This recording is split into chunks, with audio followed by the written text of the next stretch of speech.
लगातार जौनपुर की धरती पर कृपाशंकर की एंट्री होने के बाद ये कयास लगाए जा रहे थे कि धनंजय सिंह निश्चित तौर पर भाजपा के लिए एक बहुत बड़ा अवरोधक बनकर सामने आएंगे।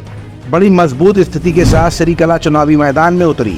हुंकार भरी और मायावती का हाथ धनंजय सिंह के सिर पर इनडायरेक्ट वे में आ भी गया, वो भी श्रीकला के जरिए। लेकिन अचानक श्रीकला का टिकट कटने से जहां एक तरफ मायावती पर धनंजय सिंह ने आरोप लगाया कि जानबूझकर उनकी पत्नी का टिकट काट दिया गया, तो वहीं माया की पार्टी बहुजन समाज पार्टी की तरफ से भी ये बयान आना कि श्रीकला ने खुद ही टिकट वापस लिया है।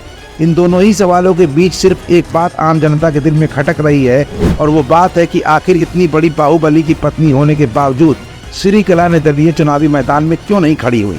दरअसल अमित शाह का इसी चुनावी उठापटक के बीच उत्तर प्रदेश का दौरा काफी अहम माना जा रहा था। इसी दौरान क्षत्रिय राजनीति का केंद्र बिंदु बनकर नया तैयार हुआ, जिसकी वजह से कैसरगंज से लेकर जौनपुर तक बीजेपी ने अपनी पिच को पूरी तरह से साफ कर दिया। ब्रजभूषण शरण सिंह के संबंध धनंजय सिंह से काफी बेहतर रहे हैं, और जौनपुर में कृपाशंकर सिंह को भाजपा प्रत्याशी बनाए जाने के बाद भारतीय जनता पार्टी को धनंजय का दबदबा एक एहसास के रूप में सामने आने लगा था। धनंजय सिंह की जमानत होना और जेल से बाहर आने के तुरंत बाद श्रीकला का चुनावी मैदान से बाहर जाना सूरत में निर्विरोध चुने जाने की भाजपा की पॉलिसी को दबाव की राजनीति के रूप में उत्तर प्रदेश में बयां करता दिखा है। राजनीतिक जानकारों का मानना है कि अमित शाह के आने के बाद ये पूरी तस्वीर अचानक ही बदल गई। लेकिन इसके पीछे एक वजह ये भी सामने आ रही है कि कहीं मायावती वाकई में तो नहीं बीजेपी की बी टीम है। फिलहाल मामला कुछ भी हो, लेकिन इस बार जौनपुर का चुनाव इतना आसान नहीं है।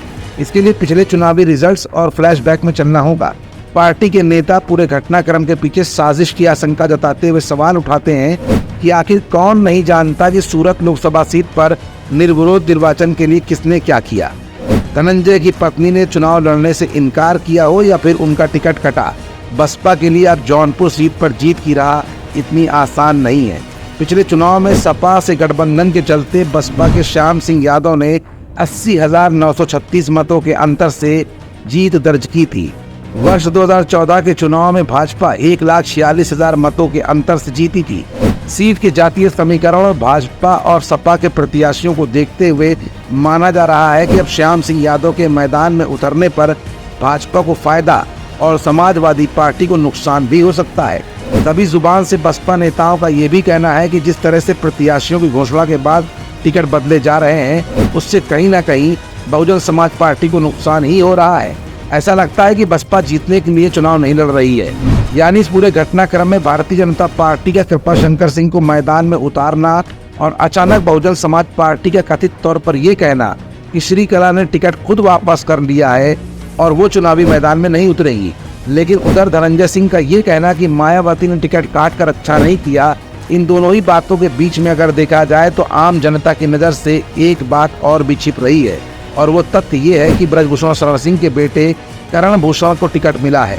ब्रजभूषण शरण सिंह शांत बैठ गए हैं। अमित शाह का उत्तर प्रदेश दौरा हुआ था और उसके बाद धनंजय सिंह की रिहाई और फिर श्रीकला का बड़ी शालीनता के साथ चुनावी मैदान में चुप बैठ जाना, ये कुछ तीनों प्रकरण ऐसे हैं जो ये बयां कर रहे हैं कि इनका कनेक्शन आपस में कहीं ना कहीं जरूर है। क्योंकि आप सभी जानते हैं कि जिस तरह से अभय सिंह ने धनंजय सिंह को अभी हाल ही में अपने रडार पर लिया था, और अभय इस समय खास पावर रखते हैं, और उधर ब्रजभूषण शरण सिंह के संबंध धनंजय सिंह से काफी बेहतर है। कहीं ऐसा तो नहीं कि ब्रजभूषण शरण सिंह को ही ये जिम्मेदारी दी गई हो कि धनंजय सिंह को शांत कराकर जौनपुर में बीजेपी की सीट का रास्ता पूरी तरह से साफ कर दिया जाए।